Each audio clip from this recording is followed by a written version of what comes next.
بسم الله الرحمن الرحيم.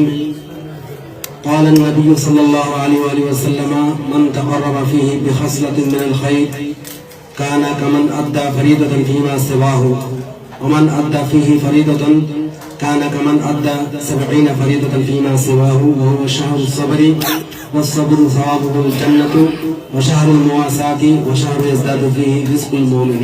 رواه البيهقي في شعب الإيمان.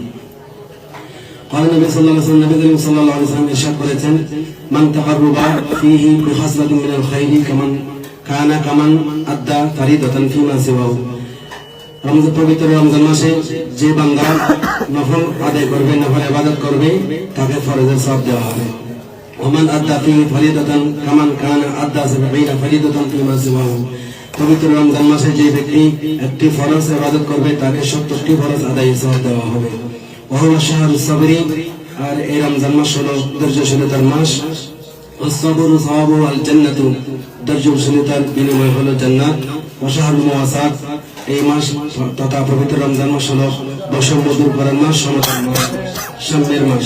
وشهر يزداد فيه رزق المؤمن, আর পবিত্র রমজান মাসে ঈমানদার বান্দাদের রিজিক বৃদ্ধি করে দেওয়া হয়। হাদিসে পাক আপনারা শুনেছেন যে এই মাহে রমাদানুল করিমের মধ্যে আল্লাহ তাআলা বান্দাকে সবরের তৌফিক দান করেন, বৈষম্য দূর করার তৌফিক দান করেন, মুহাব্বতের তৌফিক দান করেন। এটা শাহরুর রহমান মানে রহমতের মাস, রহমত পাওয়ার এবং দেওয়ার মাস, সবরে থাকা এবং সবরের তলকিন করার মাস। আল্লাহ পাক রব্বুল আলামিন এই মাসের হরমত এতটাই বৃদ্ধি করেছেন যে এই মাসে প্রত্যেক বান্দার রিজিকের মধ্যে বরকত হয়ে যাবে। সুবহানাল্লাহ।